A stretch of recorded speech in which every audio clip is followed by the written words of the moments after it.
Talking of budgeting, that actually leads us into our 1% of this week. So we're going to talk about the small things that have the biggest impact in your life. And as much as a budget may not seem like a small thing, effectively what I want to take it back to is having a financial controller. So Marty, in losing it with your coffee story, you had to take control of the finances and become the financial controller.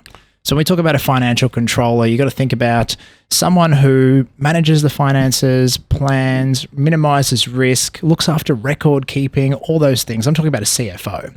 Now, if you think about your household, who's the CFO in your household? And is somebody actually managing the budget or your business? Because I think about what you said, Marty, about how strict you ran the business numbers. Now, I feel very much the same. I'm in my 30s. I can probably take a leaf out of your book and learn. As you said, you want to have our listeners, I'm even going to learn from your mistakes. I run the business numbers so tight, but I get home and money between Case and I is willy-nilly out the door. And that's got to stop. I got to take control and become the financial controller.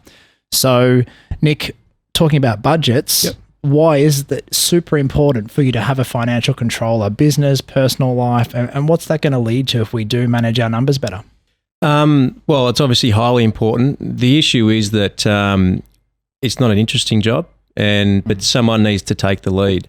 Don't worry about it. I'm not downgrading the Barefoot Investor. I think that's a fantastic book and there's some great lessons, but don't worry about the date night where you sort out your finances. Someone put your hand up, take control of it, and it doesn't have to be a big job. You can look at it monthly, tweak it where you need to, and then set yourself up for life. And we won't go into exact numbers because we don't have a live example. But one of the things that I find with budgets is it's all good and well to have a budget, but people never stick to it. And the reason they don't stick to it is because they don't make it easy enough to stick to it. So what I mean by that is that if you set your budget up, you almost should reverse engineer it. So where there's discretionary spending and non-discretionary spending. So discretionary spending is what you choose to spend.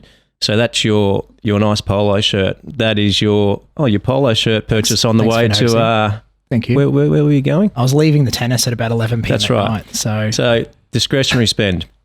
Dinner with your partner, discretionary spend. Taking the kids to movies, discretionary spend.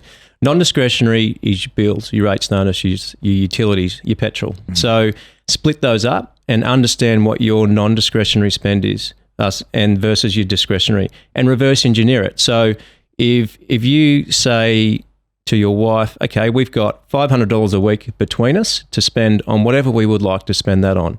What you should do is set your account structure up, whether you're paid monthly, fortnightly or weekly, that $250 a week goes to each of your spending accounts. And then that's all you've got to spend. You generally can't change the non-discretionary items. It's only the discretionary. So make it really easy and make it visual, because these days with credit cards, tap and go, people actually have no idea what they spend. If you have a bank account that is going down throughout the week, you know how much you've got left. And if you spend too much that week, you might rein it in the week after. Or if you've got something coming up next week, you might rein it in the week prior, knowing you've got something coming up. So my advice to people is to just make it visual so you can see it, and don't just keep tapping because you don't really know until it's too late.